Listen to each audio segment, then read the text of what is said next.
STV news కి స్వాగతం. సంగారెడ్డి జిల్లా పటాన్చెరు మండలం ఇంద్రేశ్వరం మున్సిపాలిటీ పరిధిలోని రామేశ్వరం బండ గ్రామంలో ఎల్లమ్మ తల్లి వార్షికోత్సవ వేడుకలు భక్తి శ్రద్ధలతో ఘనంగా నిర్వహించారు. రాజమల్ల కుటుంబ సభ్యుల ఆధ్వర్యంలో మాజీ ఎంపీటీసీ అంతిరెడ్డి నేతృత్వంలో జరిగిన ఈ వేడుకలకు భక్తులు పెద్ద సంఖ్యలో తరలివచ్చారు. ఈ కార్యక్రమానికి ముఖ్య అతిథిగా హాజరైన పటాన్చెరు ఎమ్మెల్యే గూడ మహిపాల్ రెడ్డి అమ్మవారికి ప్రత్యేక పూజలు నిర్వహించారు. అమ్మవారి ఆశీస్సులతో నియోజకవర్గ ప్రజలు సుభిక్షంగా సుఖ సంతోషాలతో ఉండాలని ఆయన ఆకాంక్షించారు. ఈ కార్యక్రమంలో రామేశ్వరం బండ గ్రామ పెద్దలు గడ్డమిది ఆంజనేయులు, జనార్దన్ రెడ్డి, శ్రీనివాస్ రెడ్డి, జీవన్ రెడ్డి, రాముగౌడ్తో పాటు పలువురు ప్రముఖులు పాల్గొన్నారు. భక్తుల నినాదాలు, పూజా కార్యక్రమాలతో ఆలయ ప్రాంగణం భక్తిమయ వాతావరణంతో మారుమోగింది. నమస్కారం. రామేశ్వరం బండ ప్రజలందరికీ కూడా పేరు పేరున వాళ్ళకి, ఎందుకంటే ఇక్కడికి వచ్చినంత భక్తులకు అందరికీ కూడా పేరు పేరున ధన్యవాదాలు.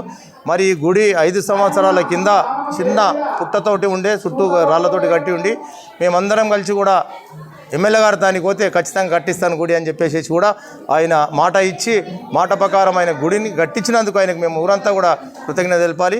కాబట్టి ప్రతి సంవత్సరం 5వ సంవత్సరం, 4వ సంవత్సరం, ఇది ప్రతి సంవత్సరం కూడా సంవత్సరం ఎంతో డెవలప్మెంట్ చేసుకుంటూ పోతున్నాం.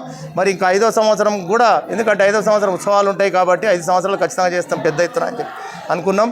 కాబట్టి ఊరందరం కూడా కలిసి, ఎందుకంటే మనకు ఇది మున్సిపల్ అయింది కాబట్టి అన్ని గ్రామ పంచాయతీలు 6 గ్రామ పంచాయతీలు కలిసి కూడా మొత్తం పెద్ద ఎత్తున మేము ఇక్కడ జాతరకు ఏర్పాటు చేసి మా తోటి సాయంతో మరి ఎమ్మెల్యే గారి ఆధ్వర్యంలో ఘనంగా మేము మన ఎల్లమ్మ, రేణుక ఎల్లమ్మ తల్లి మా ఊరందరినీ చల్లగా దూలాలి, మరి వర్షాలు మంచిగా పడాలి, ఊరి మీద ఆమె దయ ఉండాలి.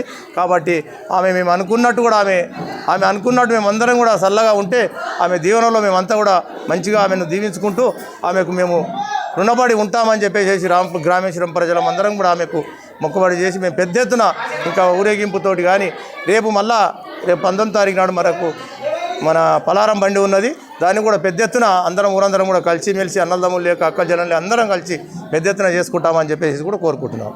ఇది గుడి కట్టినాక ప్రతి సంవత్సరం డిసెంబర్ 16వ తారీఖు అనుకున్నాం, వార్షికోత్సవాలు కదా, ఎందుకంటే ప్రతిష్ట 16వ తారీఖు అయింది కాబట్టి దాన్ని ఖచ్చితంగా 5 సంవత్సరాలు చేయాలి ఇదే డేట్లు అనుకొని ప్రతి సంవత్సరం డిసెంబర్ ఒక రోజు అటు ఇటు అందరం కలిసి కూడా ఇది ఏక నిర్ణయంగా తీసుకొని వార్షికోత్సవాలు చేసుకుంటున్నాం. కాబట్టి భగవంతుడు మమ్మల్ని అందరినీ, రామేశ్వరం మండల ప్రజలను, మరి మున్సిపల్ ఉన్న ప్రజలందరినీ కూడా, మండల ప్రజలందరినీ కూడా భగవంతుడు చల్లగా చూడాలని చెప్పేసి కోరుకుంటున్నాం. స్వయంగా వేసిన ఎల్లమ్మ తల్లి ఈమెకు ప్రతి సంవత్సరం మేము జాతర ఘనంగా జరుపుతున్నాం. ఈ సంవత్సరం ఇంకా బాగా జరపాలని, మళ్ళీ సంవత్సరం ఇంకా బాగా జరపాలనుకుంటున్నాం. అమ్మ ఆశీస్సులతో ఊళ్ళో వానలు కానీ, వర్షాలు కానీ, పంటలు కానీ అభివృద్ధి చెందాలని కోరుకుంటున్నాం. భక్తులు ఇంచుమించు ఒక 2000 వరకు వచ్చారు ఈసారి. దాన్ని బట్టి డెవలప్మెంట్ కూడా చేస్తున్నాం. దాన్ని సంవత్సరం నుంచి 5th ఇయర్ ప్రతిష్టాపన లాస్ట్ 2022లో చేసాము. ఉండే గుడి చిన్నగా ఉండే, ఎమ్మెల్యే గారి చొరవతో ఘనంగా చేసినాం. దీన్ని గుడిని అభివృద్ధి చేసినాం, బాగా ఆయన చొరవతోనే చేస్తున్నాం.